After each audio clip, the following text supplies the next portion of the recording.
welcome back to the channel. If you watched the last video, you'll know that that was the last ride on my BMW S1000XR, that I'd decided to change the bike for lots of reasons. I did still really enjoy riding it, but ownership hadn't been a bed of roses, and it was I'd had a few problems with the bike, and it was out of its factory warranty period. I was paying extra for the warranty, so I felt like it was an appropriate time for a change. I buy my bikes on PCPs, so it was relatively easy to put a little bit of money in, get out of that existing one before I got to the end of the agreement and get a new bike. So I left you guessing in the last video what I was going to get, and there were some quite interesting guesses. Predominantly, a lot of people thought I was going to get a GS, and when I started down this road of looking to swap the XR, one thing I was absolutely certain of was that I was not going to get a GS. Everybody has a GS, don't they? They're as common as muck. Some people would suggest there's a bit of an image problem with them. I don't really care about that. That's not my thing, but I felt like I wanted something a little bit sportier than a GS, something perhaps with a bit more performance, a bit more handling. Some other people suggested, some of the other R-engine BMWs, the R1250RS. It's quite a good suggestion. But I put my leg over one of those, and it was just a little bit small and a little bit hunched forward on the riding position. So you've got to remember what I use the bike for. It's my everyday transport. I use it quite a bit more than I use the car. I use it for commuting, I use it for touring. I do advanced rider coaching and examining on the bike. So I spend a lot of time on the bike, and I need something that's pretty comfortable. So the RS was just a little bit hunched over for me. Now the RT, somebody else suggested I was getting an RT because I borrowed one of those when mine was in for some repairs. I had it for a week, and actually I did really like that bike, but it is predominantly a touring bike. It's a big old bus. It filled the garage.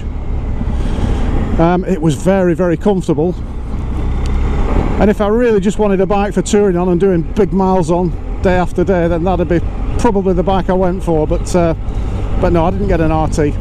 And then there were some suggestions about different manufacturers. Triumph. Honestly, I hadn't considered Triumph at all, but I think next time I start looking around I will do. Somebody I think suggested KTM. Problem with KTM is I don't have any dealers nearby. And when you're doing quite a lot of miles on bike, service intervals tend to be a little bit shorter than they are for cars. You want something that's fairly local. A couple of other suggestions about some of the other sort of sports adventure or sports touring bikes from one or two of the other Japanese manufacturers. And again, good suggestions, but not quite right. So let's not keep you in suspension any longer. Let's tell you what I got. So bearing in mind, really didn't want a GS. 1250 RT, a bit too much of a touring bike for me. I probably wanted to stay with BMW. I had thought about getting another XR, but the new XR, certainly the XR1000, didn't float my boat as much as the previous model did. I considered a very late version of my existing bike, the Mark 1 if you like XR. I couldn't come to an agreement on that, but I came very close to buying that.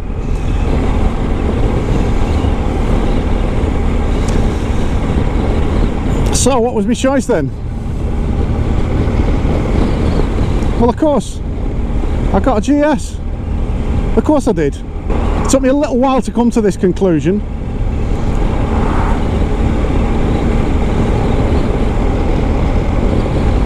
But actually, you speak to people who really know about bikes, they'll tell you if you want an all-round bike that does everything, a jack of all trades if you like, the GS is the bike to get.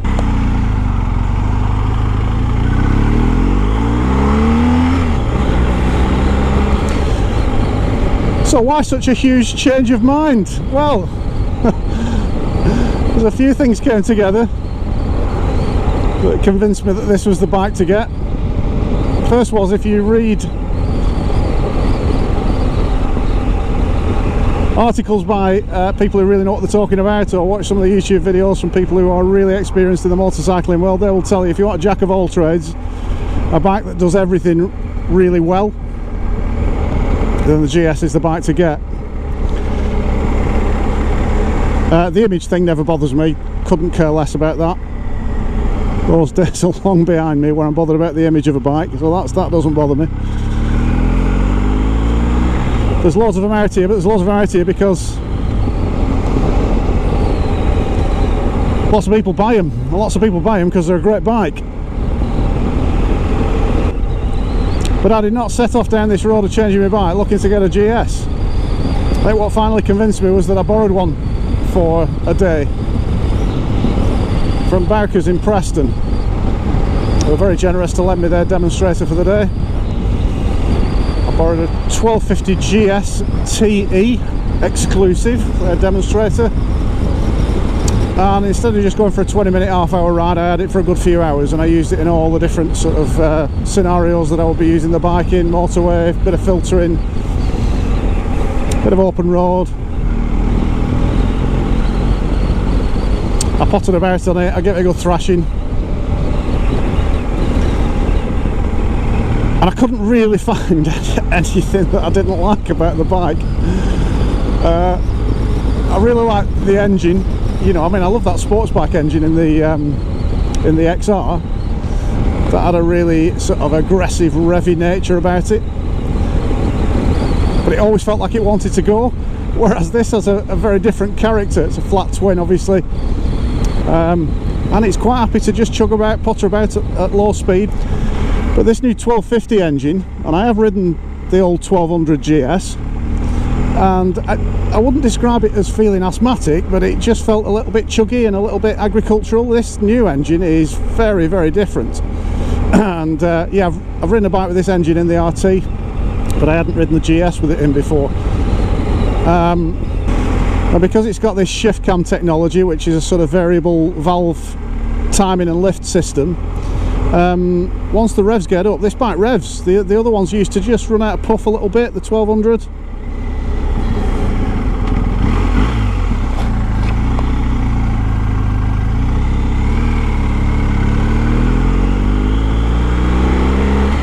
Whereas this new 1250 engine revs out all the way up to 9,000 on the rev count. They're not revving as high as the old XR engine. That was an 11,500 rev screamer, but this still has quite a bit of pull at those higher revs. So once you wind it up, you can really get this bike moving. And do you know what? It's got 136 brake horsepower. The XR had 165, but this has 105 pounds-foot of torque. Whereas I think the XR had something like, I don't know, 85, 90, something like that. And on something as light as a motorcycle, it's that torque that makes the difference. It makes it a much easier bike to ride, not just at, you know, reasonably slow speeds, but when you pick the pace up, not constantly having to work the gearbox. I'm not always having to keep it on or close to the red line.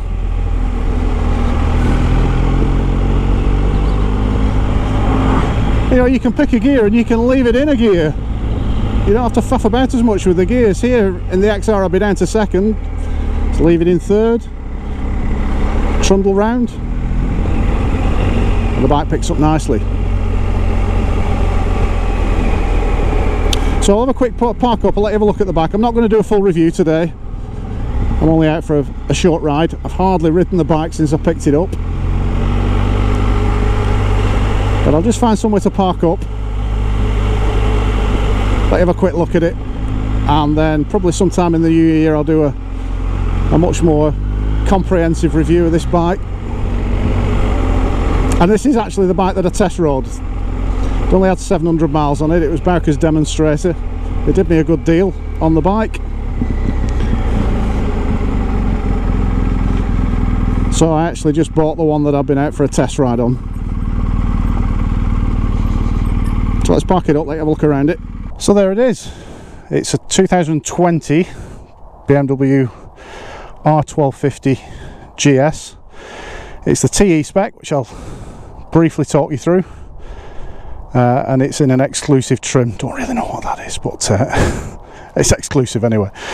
I've seen quite a few about it, so it's not that exclusive, but there you go. So got the 1250 boxer engine.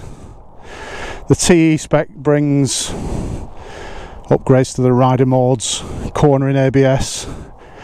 It's got the gear shift assist pro, same as the XR, but it's not quite as good in this as it is on the XR. I'll talk you through that when we do the review of the bike.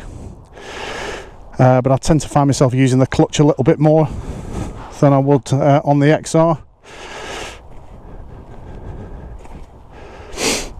It's got the TFT dashboard. It's got loads of connectivity, connects to your phone, brings sat-nav up on the screen. You can, if you've got a headset in your helmet, Bluetooth, you can connect it to your phone, listen to music through it, and it all comes through the TFT screen. So big plus for me as well, choosing this bike, shaft drive. I don't have to faff about with the chain.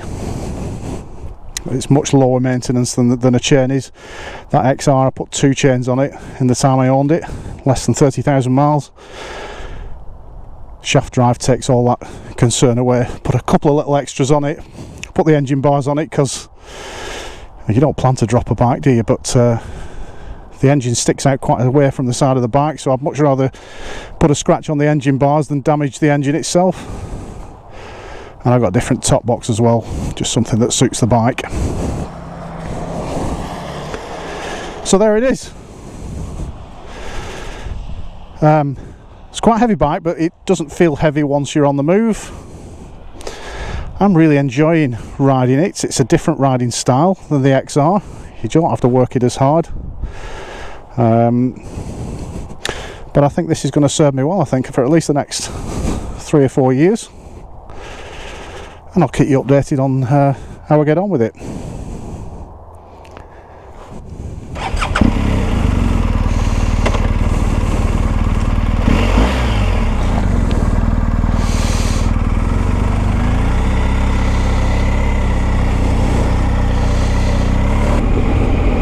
So well done to all of you who said or suggested I was going to get a GS. Good guess. Those of you that didn't, actually, you know, your suggestions were quite good, all of them. Some of those bikes I considered, some of them I hadn't. But you know, alongside the other videos that I do, I'll keep you updated with this bike, give you regular updates on how it's doing for me.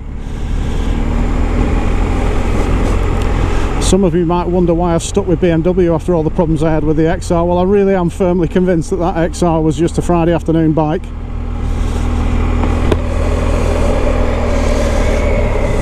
I really don't think they're all going to have the same problems that I had with that bike. This boxer engine that BMW make, they've been making it for forever. Well, is it nearly 100 years since they made the first boxer engine? Alright, I know that's got nothing to do with this particular engine, but it's a bit like the Porsche 911, this bike. It's you know, the GS has been out for 40 years this year, and it's slowly evolved. Actually, there's some quite close similarities with the 911, aren't there? It's got a boxer engine. It was originally air-cooled.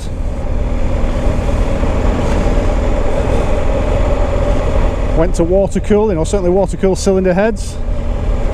And it's just slowly evolved over time. There've never been any massive changes to the bike, they just slowly evolved it.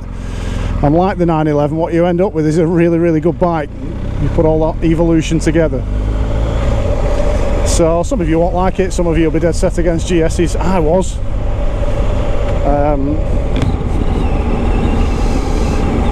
Then I rode one and completely changed my mind.